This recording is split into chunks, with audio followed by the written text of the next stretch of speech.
Anyị ka nọkwa na ihe mmemme anyị bụ ụtụtụ ọma Anambra nke taa bụ Wednesday bụlụ abalị 21 ịna-anyị fụ n'afọ nwa agụgụkwa agwụ n'afọ 2018 anyị na-asị gị nnọọ. Anyị na-anya na obodo anyị bụ Naịjirịa ọtụtụ oge ka ọ na-abụ ndị mmadụ Chineke nyelụ onyinye dị iche iche dịka ihe ime ejije ma egwu egwu ma ihe ndị ọzọ.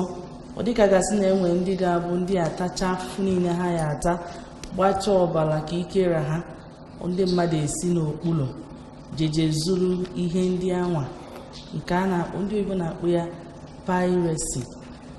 O wee dị mkpa na anyị nwere ndị nwere onyinye dị iche iche anyị na ha nọ n'ime studio n'ụtụtụ a ka anyị wee nebanye anya na emume nke ha na-akwadobe ime gbasalụ ime ka anyị ghọta ihe bụ piracy nke ọma. Ndị anyị na ha nọ n'ime studio n'ụtụtụ a inebanye anya na nke a bụ Mr. Frank Oluonu, akpọtakwa m ya Uduonu. Uduonu bụ onye bụ chairman, gị bụ onye isi oche na-afụ maka ndị na-achụ ndị piracy ụkwụ ọsọ ụgbọelu ala nke Naịjirịa. Anyị na-asị gị nnọọ rinne, daalụ maka ịbịa na studio anyị n'ụtụtụ a. Anyị nwekwalụ David Mike Onwubu. David Mike Onwubu bụ iso na ndị na-afụ maka ịchụ ndị piracy ụkwụ ọsọ. Anyị na-asị gị nnọọ David, achụte ha aka. Ka anyị bido godi n'ebe nọ Frank Oluonu, nke nwa bụ onye isi APSON na afọ ịchafụ ya. Anyị wee chọọ ka anyị malụ kedu mgbe ewepụtara ya bụ ọgbakọ, that is organization, kedu mgbe ewubere, kedu ihe eji wubie, kedu ihe eme ka ọ na-alụpụta. Anyị makwa na piracy per se, mana o nwere ike nwesị ihe ndị ọzọ agbakwunyechalụ ya. enwesị ihe enyemaka ngwa ma ọ bụrụ ndị ụmụakara ma ngwa ọrụ. Ịbụ ezigbo dịka isi wee kwuo n'oliti APSON bụ Anti-Piracy Society of Nigeria. APSON ehubere n'afọ a ka anyị bido na ọnwa nke asatọ Ọgọst. N'obere oge a anyị emego ọtụtụ ihe dị iche iche.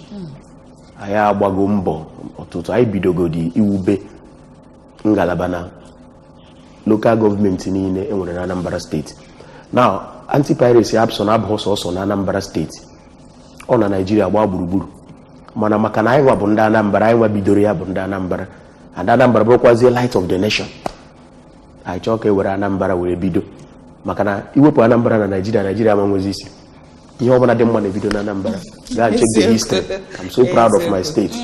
Go and check the history very well. Chọpụta na Anambra so na ndị mere Naịjirịa ji wee bụrụ ife ọ bụ. Ihe ọbụla bụ ihe ọma na-ebido ebe a. Ndị ka APSON bịagoro iweta ihe ọma, ime ka onye ọbụla nwere onyinye Chukwu nyere nwee ike isi na na-eri nri na-eriju afọ, ghara ịbụ nke ọ ga-abịa iwepụta bifo isi n'ebe ị rụrụ ya bụ ọrụ ruo na be gị ndị adịgboroja agụgba were ya kpaba ọzọ ọgaranya. Ife onye tara ụfọdụ si ọlụ were ọkpa na-aga ego nwere ọfụrụ ego jikwa ụgwọ na ọfụrụ nke o ji nye ụmụ ya nri, ọ bụrụ ndị ilo ka ọ na-agbalụ mbọ. Wepụta APSON ka anyị nye aka bagasịa n'ime obodo wee kọwasịalụ ndị mmadụ, maka na ofe ife anyị chọpụta bụ ihe na-enye anyị ume. This issue of choice, mmadụ ikpebi ihe ọ chọrọ, our choice seems to be the problem. So anyị na-aga n'ime obodo ma n'ime anyị ejesigo ma Anakụ Anam kparịsịa n'ime otu ọcha na-eme what ihe ndị oyibo na-akpọ sampling, conducting questionnaires, and anyị chọpụta actually ihe bụ dị nsogbu. Anyị wee chọpụta that the choice is the problem. Our people amarọ nke bụ ị ga-ebutele ya mmanya, maka anyị na-ekwe piracy anyị na-achọ ọgbọkwụ na sọsọ na ndị movie na film. Ịbịa na mmanya anything intellectual theft, maka na ije design si ya ife onye ọzọ bịa were your design je mee ife ọzọ ifọrọ n'ozugogo ori ọ na ịbịalụ desi akwụkwọ textbook mmadụ eje photocopy from chapter 1 to chapter end bụla edobe were ego kwuo onye photocopy onye ahụ na-erizi na ederi akwụkwọ kwesịrị isi ebe ahụ wee mara ife ọ na-eme atokwuru n'ụlọ. Ije na private schools na government schools fa na-eyuzu fake one fajefaruwe 1000 akpọ ya misprint fa na-eyuzie ụmụ ife ahụ ka anyị na-ayịpụtasị ka anyị bagasịa n'ime obodo nyebe fa ozi n'ezi ozi ọma anụ maka ha malụ and kemgbe anyị bidoro ya nke igwe gị eziokwu ọtụtụ ihe rịba ama na-apụtagasị ma David ka anyị bịakene na ebe ị nọ Frank na-ekwuru okwu gbasalụ ebumnobi eji wube ọnọdụ anyị wee chọọ ka anyị malụ kedu ihe dị iche iche ọ bụ ụzọ dị iche iche unu wepụtagoro iji wee chụ ndị na-ezu ihe ndị mmadụ echiche mmadụ n'ozi a kedu ụzọ unu wepụta iji wee chụ ha ụsọ a ka okwu ha wee ghara ilu anyị na-ebido m na-ekelekwa gị maka ajụjụ gị anyị ụzọ anyị chọrọ iji mee ka ihe ndị ahụ ike kwụsịwụ na anyị agago to schools like higher institutions gaga meet with most of their VCs and their rectors make a hammer and igakwa na some secondary school even the primary level ka we ke ga make ka kọwara ha ọfụma so ka ebe ya implicate bido from that small level na akụziri ụmụ akwụkwọ anyị nọ na school ka we ke na-amụta marakwa ihe gbasara maka piracy then nwekwa akọ na uche ime ihe site n'otu akara ka ha si dị ka hapụ ịgaga na akọpi nke onye ọzọ. Then another thing anyị na-agakwa to ndị companies ndị nkazi ụlọ ọrụ dị iche iche na-eme ka ha mara ka ha nwee ike mata na most of their product ihe ndị ha na-eme na ndị ọzọ na-abịa megharịa ya were ya pụta n'ahịa na-eri ha ndị meziri eme anọdụzie na-agụrụ asị na njọ ahịa na igbu ha then na-agakasịkwa ma ụlọ ụka kwa na-akọ akwa ka enwekwa ike na-etikwa ya ma pastọ na-emeka ka na-ekwukwa ya gosi ihe ndị a na-ekwukwa all from these ways achọrọ iji na-eme ya ka ọ ga-esi ruo kesasịa obodo niile ntị onye ọbụla anụ maka ya gosi anyị bido lụọ ọrụ a jos pụtawa anyị na ndị gọọmenti emekwa na-eme ya ndị nọ n'okpuru ala gosi nwere som ime village ime obodo ndị na-ana ama all these things so ụta echiche imekwa ya anyị ga-aga n'ime obodo ndị a dị iche iche ga kọsasịa which anyị nwechara our people our members ndị sicha from local gọọmenti dị iche iche bịa anyị na ha so na ndị megolo eme na ndị zugolo ọtụtụ ihe ndị mmadụ n'ozi dịka onye gụrụ egwu mmadụ gụghala ya ndị nke megolo eme ka nwere ihe atụmatụ ewepụta enwe ihe a ga-eme ha ajụjụ eju bara oke uru maka na ndị tigoro aka na ya ya gwa ngede anyị bidoro n'ọnwa nke asatọ and anyị nwere 3 principal C's that guide us. Nke mbụ bụ consultation. After consultation anyị banye na the second one akpọrọ consolidation, then we can now come out for confrontation. In anyị na-efe ya August, September, October, November ifo na anyị na-eme ọfụma anyị emego delegate conference iji wee zụọ ndị otu anyị niile bụ ndị isi na local gọọmenti dị iche iche ka ha malụ ihe bụ ọrụ ha nke Commission of Police Anambra State kwadokwuru wee tinye aka send ya PPRO bụ Haruna onye dịkwa in charge the Police Anti-Piracy Department wee nye aka wee kọwakọsịara ha nke ndị Standard Organization of Nigeria CPC NAFDAC and most of them nọ si ebe ahụ wee nye aka kọwa alụfa. So all this consultation lead to the program anyị na-emekwata nke a na-akpọ Anti-Piracy Congress on combating piracy and counterfeiting. It's an annual event, so actually with Anambra State. So I see all these things, we say these consultations, we say ideas. I go many private company, many musical industry, many movie industry. I go we say idea di teach. I must say Congress ata. If any nenda kukoretara, I bukota on we can develop when we gonna a framework. O de makai magodonya nyana. Ụtụtụ ọma. Kedu afa gị na-ebi isi akpọ? Nnamdi ka ebi isi akpọ anyị?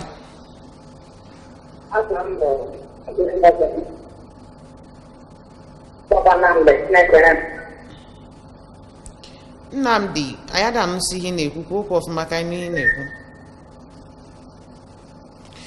Ọ dị mma n'ịga n'iru Frank ikwunu na-emego Congress ọ nkunu delegate conference. Okay, delegate conference ebe unu na-asị gịnwa especially na call on government ka ha wepụta best policy iji wee mee ka ewe chukwu ndị a ọsọ iru nke ewe chọba ha you got the information right.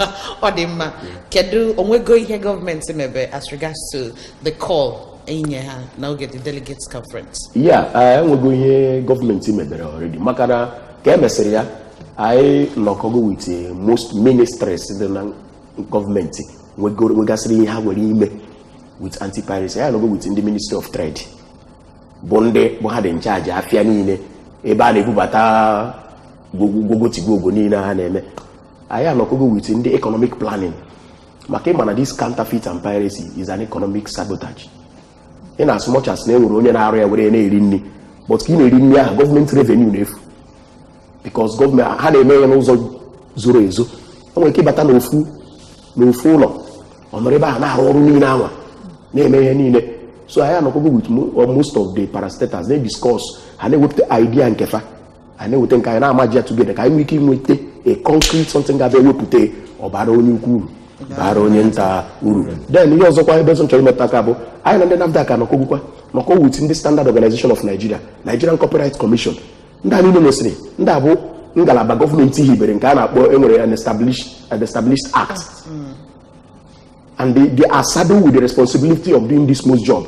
Ours, but on this grassroots mobilization, so that people actually understand very well that the choice they make today could as well affect our environment, could affect their health as well. Odimma ina-ekwu ihe a ọ na-anụ gị ọkụ n'obi mfụkwa ka o si wee dị gị n'ihe ị na-ekwu. Mana abịa n'obodo anyị bụ Naịjirịa, ị ga-ama na enwego ọtụtụ ndị ewubelu ịlụkwa ụdị ọrụ a.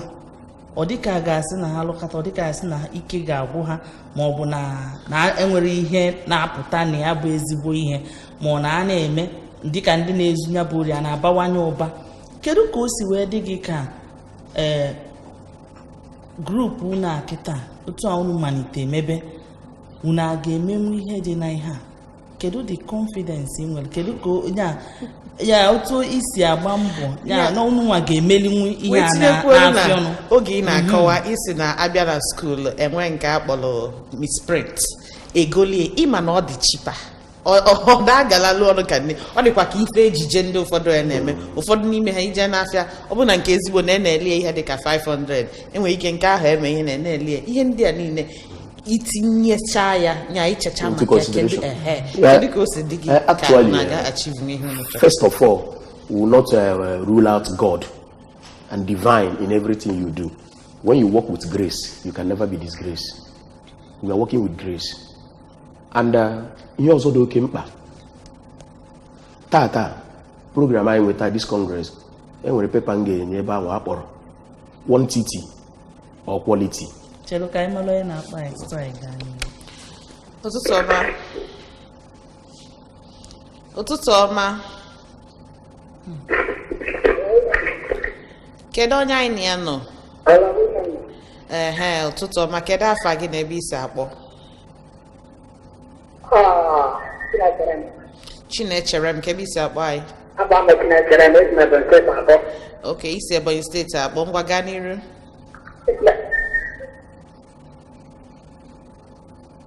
Chinecherem.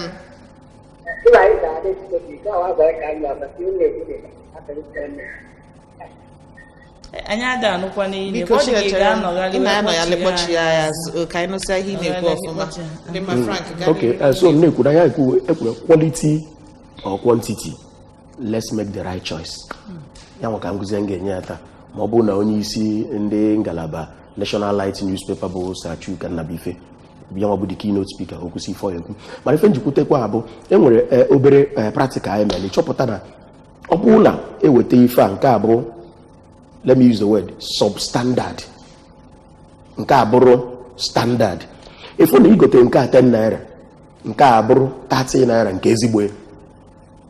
Ifo na inwe ike every week nke a na-emebi, every 2 days ọ na-emebi. Onye goro nke ezigbo ya 30 ejide nke ọ nọ 1 month. Onwe ike na 1 month ahụ igogo nke a ugboro 3 ugboro 4 ugboro 5 ifu na ego itufugoro karịgokwa nke onye ahụ goro nke ezigbo ya, mana ebe ị na-agba ka ibete ego. Then another na-ekwu na ndị be anyị na-achụbu ihe a before, mana ọ bụrụ na ịdị ebe a na-agba bọọlụ ịgbakọta bọọlụ a na-emeri gị ndị agba anya bọọlụ ọfụma. Ọ bụrụ na ị na-agba 3-5-2 formation emerigide gị na bọọlụ, itinye azụ change to 4-4-2 formation ma i change to another formation ọzọ ga-enyelụ gị aka. Maka na anyị mekata ife na-eme ya ofu ụzọ anyị nidiri itinye azụ back to the drawing board were megharịa. And I'm the type, abụ m onye na-ekwenyesi ike na Igbo agenda, Nigerian agenda, maka na ezigbo nwafọ ka mbụ. Issue of na-abachi ime ihe n'obodo anyị eje weta ihe nwe onye ọcha kwuru Saying all policy, Western policy, the white man say is this way, is that way. The white man are black man. Our behavior and their behavior are brutal. So we are fighting piracy, fighting this thing with concepts built by a white man, developed by a white man. Totally, it's very wrong. Even though I fear that a lot of things, white men obey laws. Nigerians don't obey laws. If we buy other kata niro, okuru niro na mekol, moto ane buri ehon, no eba one mekol. Ida you matter if I've been dodger. If we buy tax, if we offended they do not urinate here. But you know what I want me to for. Yeah, being a Naimecha Congress, I get web that's the best policy. Best policy developed by Nigerians, made by Nigerians, articulated by Nigerians, and for Nigerians. All right. I had to work back at this Congress. Why, Makia? Or what I can name you?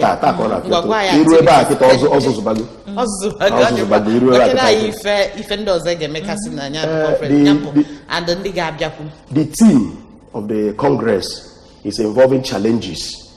Innovative response. Yeah, you can see the evolving challenges, innovative response.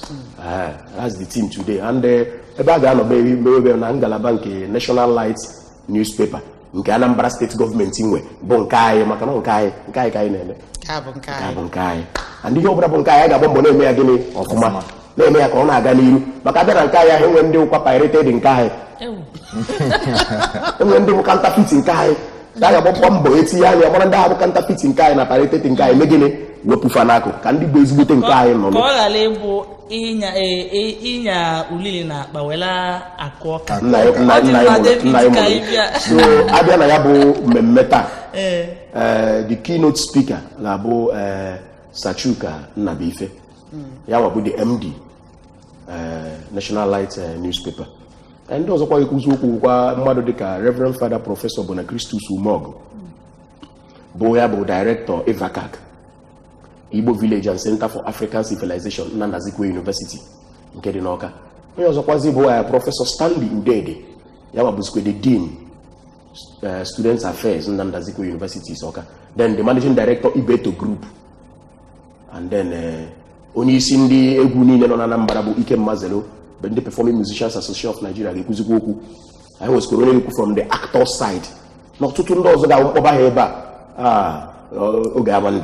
Manana, you know, Baraketa, Oliaka Sarah, Jesaro, Barabe, Makana, Meta, Anambra must surely be great. And the Nigeria being a guardian, Anambra, Mizia, Achomka David Tionuna, Emuma, Metimagi Boga to Fandi, gave cook or the Condi game mechanic.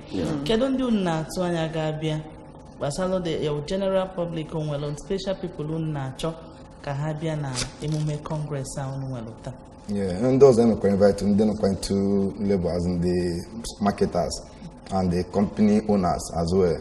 Then with other people, and then we invite most of our members. We invite to reach out to other local governments. So can we keep biagirikwa no kwa hainiku? Can we can halach kwa na behind Sibia? Can we kwa kwa di ozioma ha mutekwara? Then ni na kwa obere some other small enlightenment agenye kwa ha. Like when ndage mekwa invite ndi na-etiegwu mo kwa onye egwu as well anụka m na ihe a na-emekwa enwe m ike ịbịa ya mgbe ọgbakọ nwere ike ịbịa nwere ike ịbịa nwere ike ịbịa Adiba Frank na fly egosila I for a lot of people on na ha na partner with for this inwe ike igwa maka ha how has the partnership been so far? Mgbe mmeji ohere a wee kene onye isi ndị CPC Madam Ngozika CPC Consumers Protection Council their Southeast Region onye isi ha ya bụ nwaanyị ezigbote nwafọ Igbo akataka nwaanyị ka ọ na-awụ ezigbo mbọ ọ na-enye nkwado otu ọbụla aka lụrụ ya na-ekelekwazi ya nwa amadi nke si ala Yoruba mgbe ụfọdụ ndị be na-akpọ ofe mmanụ nọ na SON Standard Organization of Nigeria ya bụ nwa amadi na anwa ọ ka bịara ọfụ na Anambra ebe a anyị bịa sọmbọsị anabatasị ya wee kọwagasịarị ya ka ọ malụgasị ya and ife kachakwa ntọkwa ya ụtọ n'ife a na-eme bụ na enwegasị some community ndị anyị na-enye ya report bụ ndị APSON na-enye ya report ọ na-eti nsị ihe chọrọ ife na-agwa ya na grassroots mobilization kpọgide workers gị ọkpọ 1 or 2 or 3 they don't know the community, they have never been there. Now you tell me, how can you do this job if you don't understand the terrain? How can you tell me that you are fighting substandard products? You know, a city, developed city. In the business village, that is why the information is very careful. Guy engineers got sick on international brewery, former Interfact as in the hero. Makadele goes a goes here.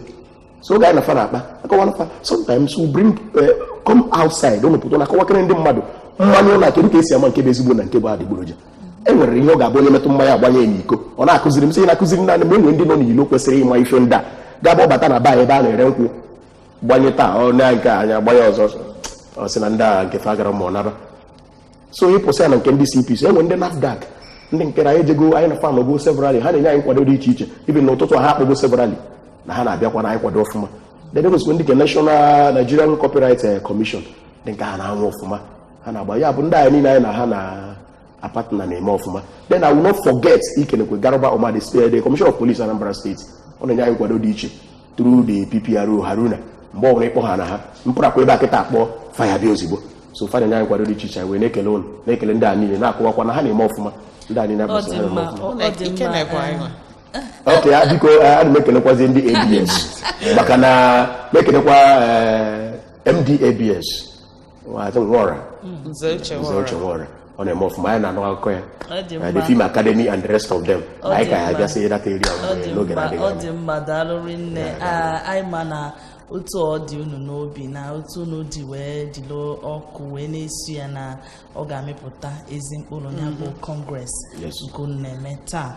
Anyị na-ekene unu n'ụzọ pụrụ iche bụ Maazị Frank Udonu bụ onye isi oche na ndị Anti-Piracy Society nke obodo anyị bụ Nigeria. Daalụ maka ịbịa na studio anyị n'ụtụtụ.